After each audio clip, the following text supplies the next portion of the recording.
Estás escuchando un devocional del reto Mujer Verdadera 365 Canónico. Día 326. Romanos capítulos 1 al 3. Escrito por Yamel de Jaramillo, leído por Débora Cázares de Rivera.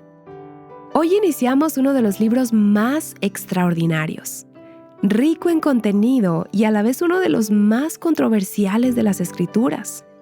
Personalmente, en mi vida marcó un antes y un después al estudiarlo a fondo. Es un libro que debe ser indispensable para todo creyente por las riquezas que encontramos en él. El pastor John MacArthur dijo: Romanos puede deleitar al lógico más brillante y cautivar la mente del genio más consumado, pero también traerá lágrimas a los ojos del alma más humilde y refrigerio a la mente más simple. Yo estoy en el último grupo. Cada vez que veo este libro, no puedo hacer más que dar gracias a Dios por su inexplicable gracia hacia alguien como yo.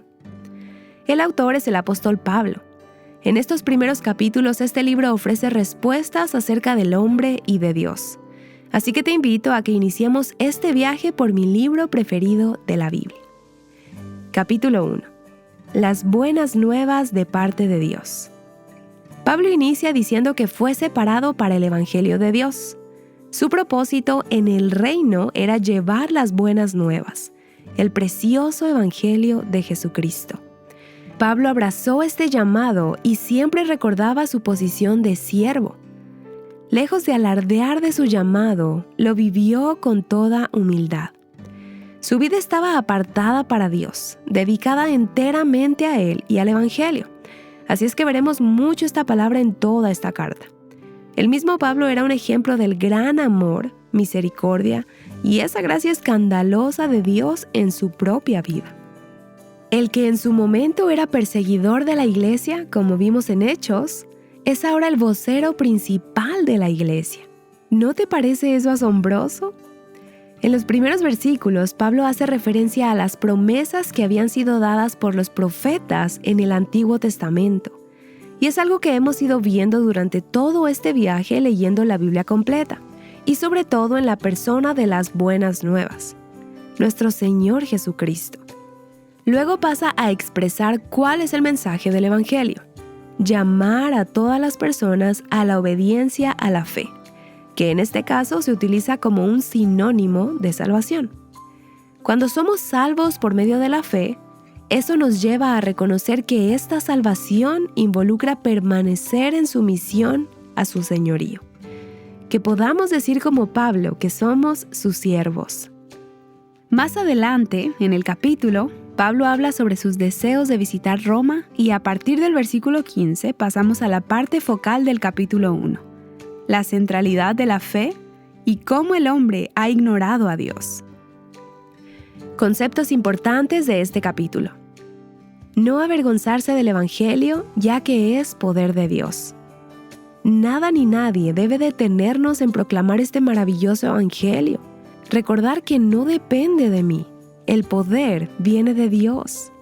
Ese poder, o dunamis, de donde viene la palabra dinamita, viene de Dios mismo, que le imparte el poder al mensaje para salvar a los hombres.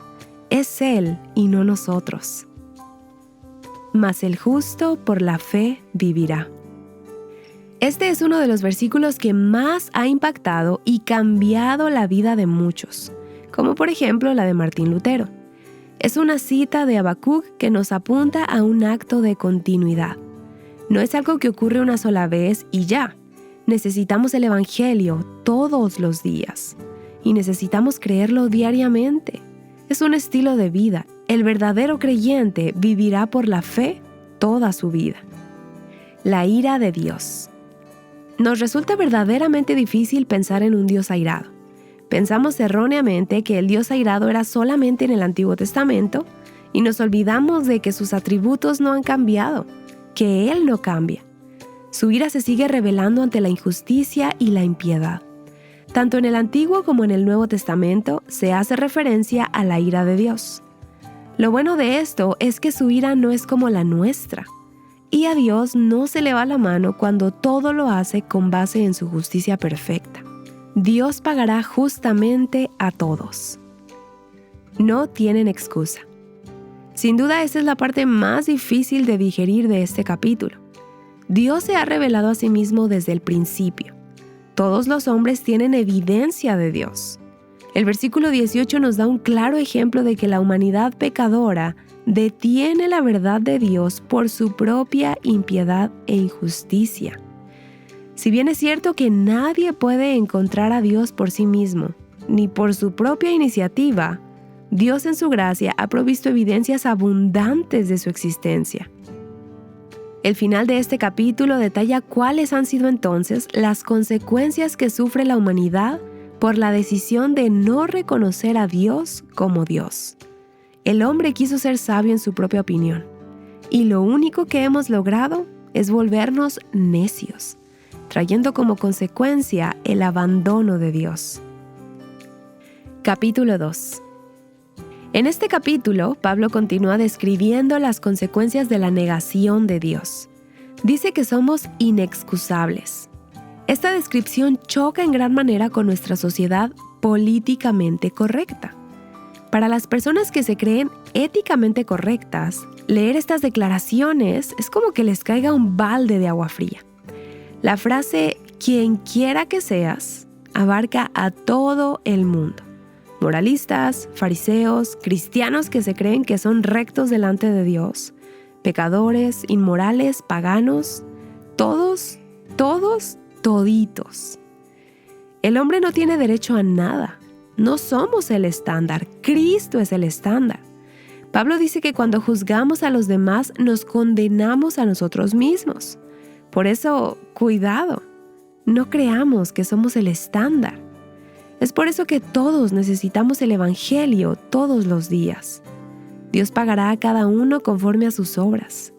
Una persona que posee la vida de Dios reflejará el verdadero carácter de Dios en su vida. Dos conceptos importantes en este capítulo. Primero, la imparcialidad de Dios. No hay acepción de personas para con Dios. Para tener una idea clara de qué representa eso, piensa en la estatua que representa la justicia. Se trata de una persona con los ojos vendados y una balanza en equilibrio perfecto. Por supuesto, sabemos que de este lado de la gloria no tendremos ese balance perfecto, pero Dios sí. Como Él es perfecto, lo conoce todo, lo escudriña todo. No podrá nunca jamás emitir un veredicto injusto. Ni judío ni gentil, nadie está por encima de nadie. Y delante de Dios, todos somos iguales.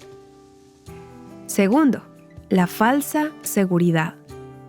Aunque esos versículos describen a los judíos de la época, creo que hoy en día muchos podemos caer en el mismo error. Los versículos 17 al 24 argumentan que los judíos se apoyaban en la ley. Conocían su voluntad y se creían los que más sabían. Pero Pablo les dice que eran ciegos guiando a otros ciegos. Hoy en día, con tanto acceso a la información, que no es malo en sí, debemos guardar nuestros corazones de no creer que estamos por encima de los demás o que tener cierta educación te hace automáticamente merecedor de algo.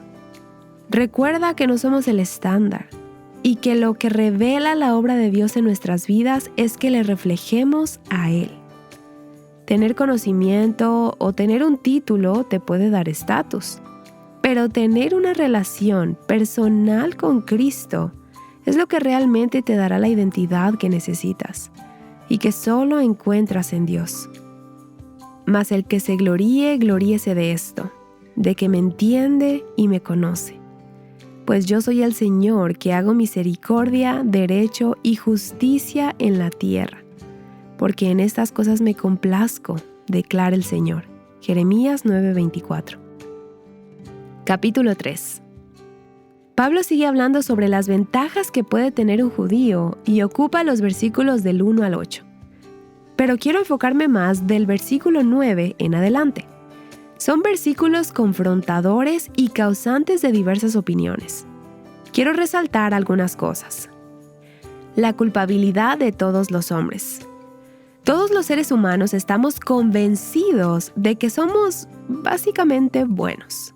Hoy día, lamentablemente, esta es una idea reforzada por psicólogos, coaches de vida, profesores de colegio, consejeros y tristemente hasta pastores. Pero si somos sinceras y miramos a lo profundo de nuestro corazón, sabemos que no es así. En el fondo de nuestro corazón nos sentimos culpables porque somos culpables. No hay justo ni aun uno. No importa cuánta racionalización quieras ejercitar. No importa cuán buenos sean tus argumentos. No hay nadie bueno. Y para que no quede duda, Pablo pasa a detallar esto y dice: no hay quien entienda, no hay quien busque a Dios. Todos se desviaron, se hicieron inútiles. No hay quien haga lo bueno, ni siquiera uno. Honestamente, intentar refutar estos argumentos de Dios es absurdo. No hay forma para voltear lo que dice ahí. Está totalmente claro, describe nuestra condición. Pelear contra estas declaraciones es darte golpes contra una pared. Cuando nos medimos con el estándar perfecto de justicia de Dios, que debe ser el que rija todo, vemos que el hombre natural no tiene la capacidad ni de hacer lo recto, ni de hacer lo bueno.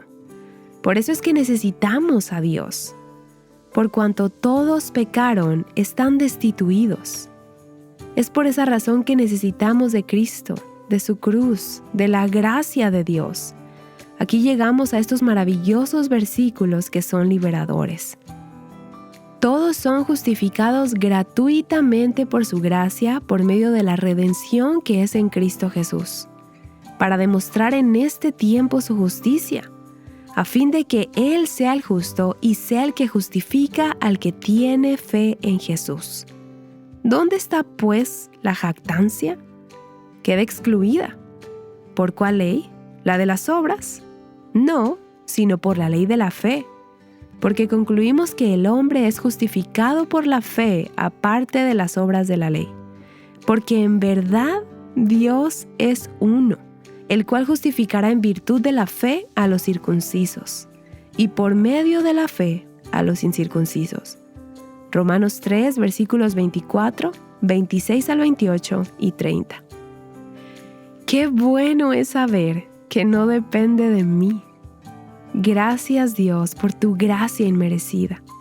Es tan liberador saber que, habiendo estado muerta en mis delitos y pecados, Dios proveyó para mí una salvación tan grande que jamás hubiera logrado por mis propios méritos. Te invitamos a escuchar los episodios Ira y Justificación del podcast Una caminata por la historia bíblica del ministerio Abre la Biblia del pastor Colin Smith. Para más recursos como este, visita nuestra página web avivanuestroscorazones.com.